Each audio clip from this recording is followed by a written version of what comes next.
Hello everybody and welcome to my channel, Empowered by Nano.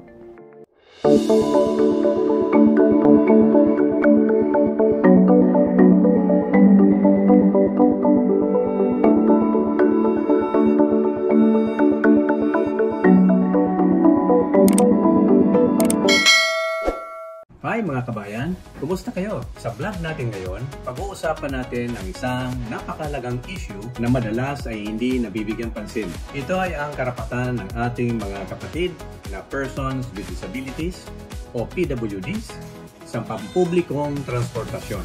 Siyempre naman, gumagamit din ng pampublikong sasakyan ang mga PWDs at may batas para dito. Pero teka, alam ba ng lahat ng driver, konduktor at operator ang mga batas na ito?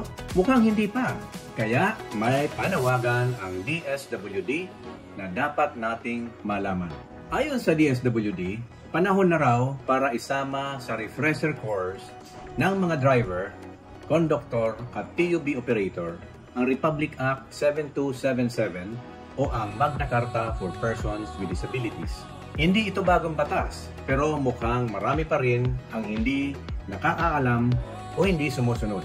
Ang RA 7277 ay batas na nagbabawal sa diskriminasyon sa mga PWD, mapatrabaho man, transportasyon, o kahit sa access sa mga serbisyong pampubliko. Ang mga may kapansanan, maging obvious o hindi halata, tulad ng may mental health condition, ay may pantay na karapatan sa mga pagsilidad, serbisyo, at pati sa priority seats. Kamakailan lamang ay naging laman ng balita si Makmak, isang batang PWD na binugbog daw sa EDSA carousel. Ang nakakalungkot, kabilang sa mga inireklamo na ay driver at konduktor pa ng bus. Ang pamilya ni Makmak ay nagsampa ng kaso sa ilalim ng Special Protection of Children Against Abuse, Exploitation, and Discrimination Act. Mabigat ito. Sabi nga ng DSWD, tutulungan nila si Makmak at ang kanyang pamilya, pati na sa kanyang therapy dahil hindi halata ang kanyang kapansanan. Alam nyo ba, kapag napatunayang lumabag ka sa Magna Carta for PWDs, pwede kang makulong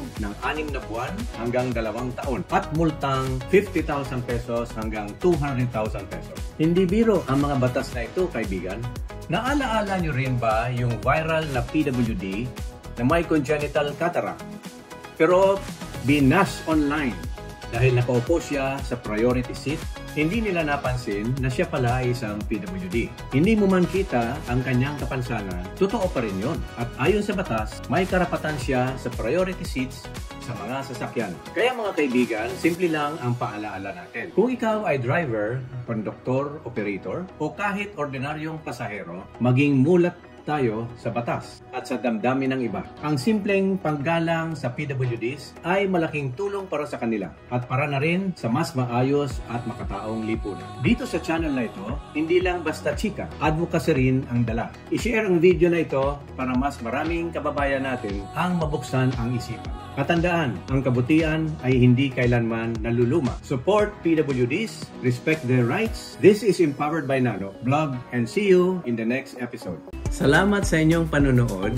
Huwag kalimutan mag-subscribe, like, and share. Follow us on our Facebook pages.